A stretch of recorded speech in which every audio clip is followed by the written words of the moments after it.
I have with me very interesting guest, Dr. Brian Keating. He is a professor of physics at the Center for Astrophysics and Space Sciences at the University of California, San Diego. Down in San Diego. Dr. Keating, thank you so much for coming on. You can't hear me, huh? Hi, Jesse. How are you? Can you hear me All is okay? well. How you doing, sir? Do you hear? I'm well. I'm well. Thank you very much. Good. I appreciate you. One of the reasons I wanted to have you on is so many young people today are atheists. They don't believe in God. In many cases, they don't even believe He exists. And I am now hearing more black people speak that way as well. Hmm. And I read that you, let me see, if I have it right, you are a Jewish guy, but you were raised Catholic. Then you went to school and you became an atheist. Um, so my first question is: being a Jew, is that a religion or a culture? Ah, it's interesting. It can be both. It certainly can be both. Judaism is something unlike Christianity, which I believe that you are a well-known minister. But the difference is if you don't believe in Christ, I don't think you can be a Christian. I mean, you might say you're Christian or whatever. Right. I'm not a scholar or authority there. Or Catholic, my former religion, um, but you don't have to do anything to be a Jew. And actually, some of my best friends are in that mold. They don't do anything. They might eat bagels and cream cheese and lox and stuff, but I know that you're friends with Dennis Prager and his philosophy I think is similar to mine in a lot of ways. That if you want to feel something, if you want to feel a connection to God or even give it a chance, you have to do something. You have to practice some way. And even most of my friends in science, I don't know if you know, Jesse, but about 90% of scientists do not affirm a belief in God. Right. Meaning that most of them are atheists, and then of those that are not atheists, large fraction are agnostic, which Yeah. which I think is actually okay. I mean, you can be agnostic and be okay because it means that you don't know if you're Right. honest. Yep. If you're honest, you have to be Yep. honest about it though. If you say I'm agnostic but I don't go to church ever, if I'm agnostic, I say I'm agnostic, I don't go to synagogue ever, I don't tithe, I don't give to the poor, I don't do anything that an atheist doesn't do, then you might just want to say you're agnostic because it's scientifically a better place to be because you don't have to say that you don't believe in something. You Right. can just say, well, I don't know. But still, Jesse, my philosophy is you should do something. Even if you don't believe it or don't know it, you should do something. You should be attached to perhaps, the religion that you were born into. Give it a chance. And that's what I always implore people to do. It's about deeds. Right.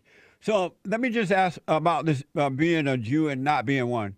Um, so if you were born a Jew, can you go away from being a Jew? Yeah, that's very interesting because I know you talk a lot about born again. On the show earlier, I was listening in. You talk about being born again Christian, but there's actually a philosophy of being known as being a born again Jew. Essentially, it Right. means that you come back. It's called you weren't born into it. You weren't born keeping kosher. Your parents didn't keep kosher, and then later, like I did, I came back to the religion I was born into.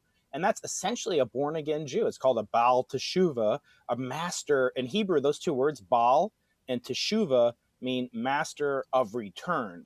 And there's a saying in the Talmud, which is the second holiest book in Judaism. There's a saying in the Talmud that where somebody is who is a Baal Teshuvah, who returned to God, returned to the religion of his or her birth, Oh, that no person can stand there who is born into the religion. In other words, it's like an authenticity that's conferred upon you courtesy of the deeds that you've done to come back.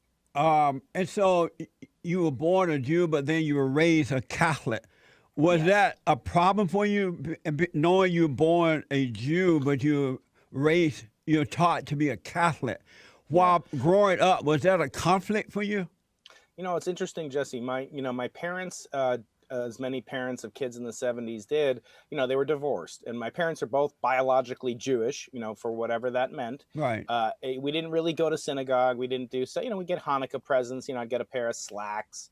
I'd get a Matchbox car. That was it. And then my parents, as I said, divorced, and my mother remarried into a very wonderful Irish Catholic family. And that family, that's why I have the name Keating, the last name Keating. Right. That's an Irish Catholic name. My stepfather, the man who became my stepfather, he had 9 brothers and sisters. This is Amazing. that's all Irish Catholic family. It's a small family, an Irish Catholic family. It's a minor family. So anyway, they welcomed me into that family, and my brother at the time, my older brother, and my mother, and we converted to Catholicism.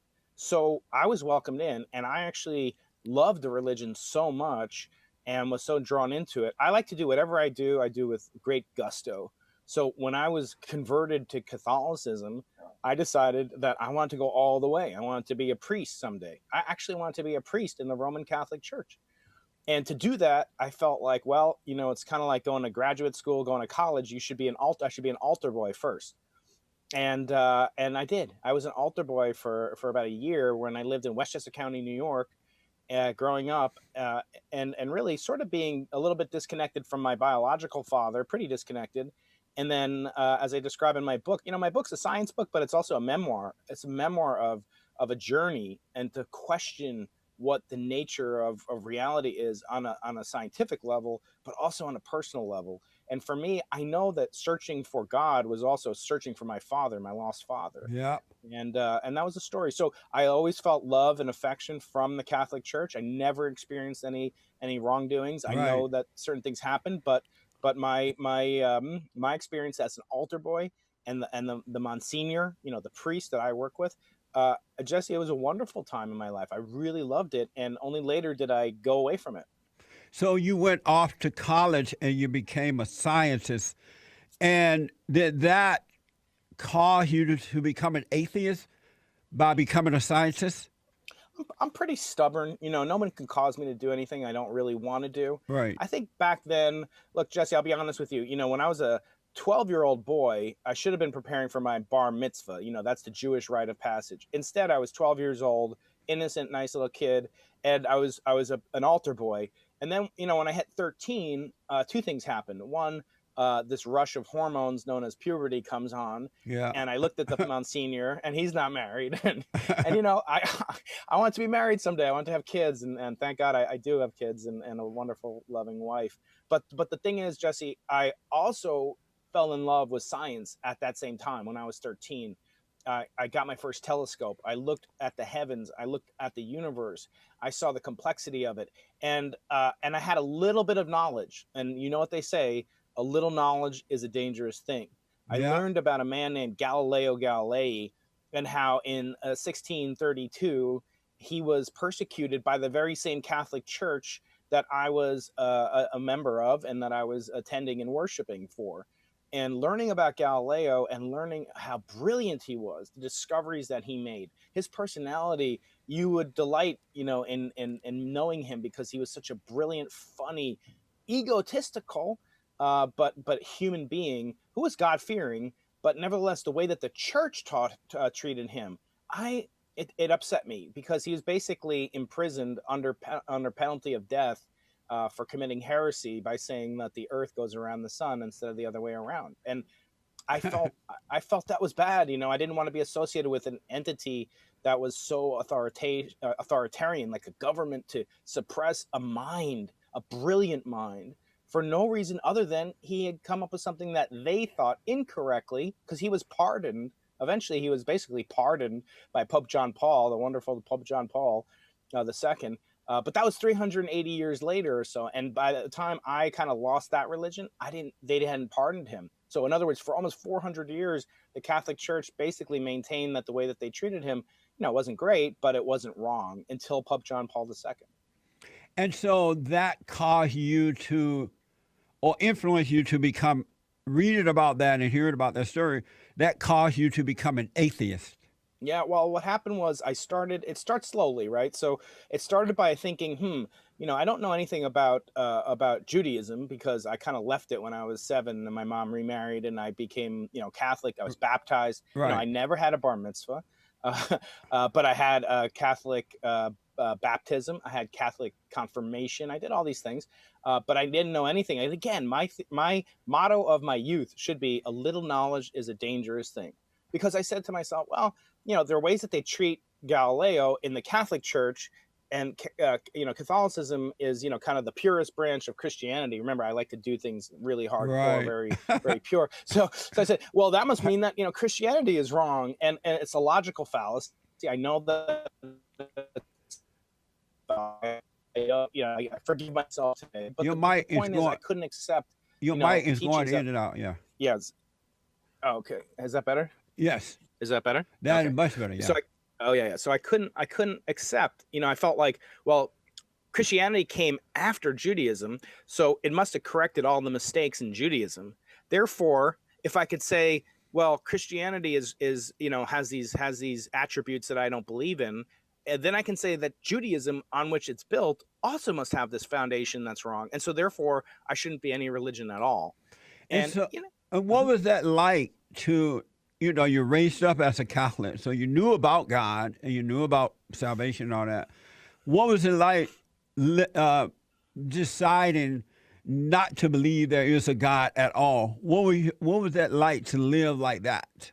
Ironically, it was kind of I felt liberated in a sense, which I'll come back to later, because the next time I felt liberated is when I became more religious. In other words, when I went from being Catholic, when I went from being Jewish to being Catholic, obviously I'm still Jewish, but going from being practicing or not practicing as a Jew to going to practicing hardcore as a Catholic to then doing nothing, Yeah. it felt liberating. Like, oh, I'm superior because I don't believe the classic fairy tales, the nonsense, and all the pejoratives that people will say who are atheists. Now remember, atheist means they actively don't believe in a god. It's not that they are not practicing, they don't believe in a specific religion. You can actually be atheist and be practicing in a religion, I found out. But anyway, getting back to this, it was sort of like, wow, now I don't have to do these things now, Jesse. I don't have these obligations. I don't have to answer to anybody, and that's very liberating, at least for a while, right? Because remember, who has more freedom?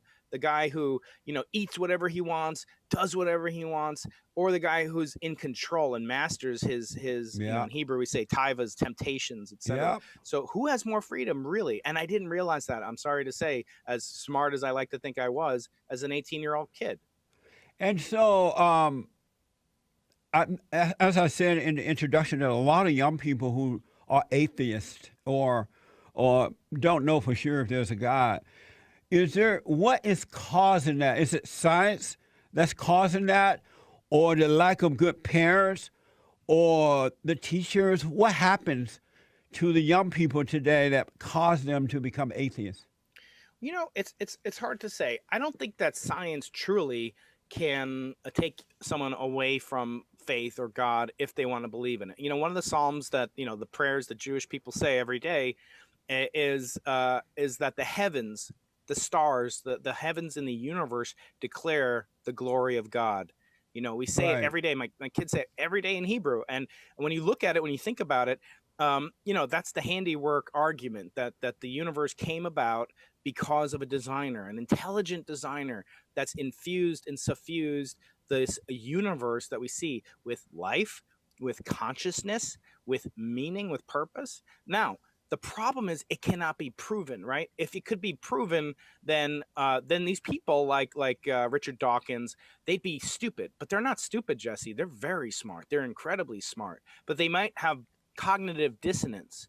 They might have a bias against belief for reasons that might be intrinsically personal to them as they were to me. So no, I don't think that the existence of God can be called into question because of science. Remember, I don't know if you know this, Jesse, but I learned it later in life. But the word science is a Latin word of all things, and it means knowledge. But the word Torah, which you know is the Old Testament name for the Old Testament that Jews call the Bible, the word Torah is really about wisdom. And there's a big difference between knowledge and wisdom. You know, my computer Yeah. has a lot of knowledge, it Yeah. has zero wisdom. That is so true, man. Absolutely. So, science, does science prove, um, does science go against the idea of God? There is a God. No, I don't think that you can use God to do either thing, which is why we have you know, again in Hebrew the word amen, which you probably know this is coming from the Hebrew word which means, you know, truth or faith, or emunah, which means faith in Hebrew. You don't have to have faith that gravity works. You take that iPad that's sitting in front of you, you pick it up. You don't want to do that. You know you don't want to do that because of the law. You don't have to have faith in gravity. You know factually, because of the experiments your brain has been doing since you were a baby, that gravity exists, gravity is real. So that which we have evidence for requires no faith. You don't need faith. Now, things that you don't know, like, you know, does your mother, you know, does my mother love me or something? I have to believe it, but I don't, you know, to prove it, I have to look at all of her deeds, right? So in science, you can't say that you could prove the existence of God. And I don't think God wants us to do that, because wouldn't that take away your free will, Jesse? Like, if you knew that God, like I always say, even to my rabbi, like, can you say with perfect faith, which is one of the Maimonides tenets of faith, that you believe that the God exists? Like, you can't, there's no perfect faith in science either. You know, not to say that science is the best tool ever invented to gather knowledge, but again, it's not about gathering wisdom. So I think you can use it to enhance yourself. You know, my friend who just passed away, unfortunately, one of the greatest scientists who ever lived, named Freeman Dyson, he just passed away at the age of 94. Amazing. And he was an amazing human being, and he used to say, I don't know, but the fact that I don't know is a mystery. And I love solving mysteries, and I love solving puzzles. And he was active in the pursuit, as I said at the very beginning. Even if you don't believe, you should at least be open to the existence and reality of practicing as if you do. And it Um, might open up your heart. I know that we run out of time here. I definitely have to have you back. I got to ask you, did you ever connect with your real father? Yes, I did. Actually, as I describe in the book is a memoir of what it feels like to be a scientist pursuing a golden idol called the Nobel Prize. I did have a connection to him later on in my life and his. Thank you, Doctor. I appreciate. How can people get your book? Oh, my book's available anywhere. Amazon carries it. It was one of Amazon's best books, science books of the year, and you can get it there.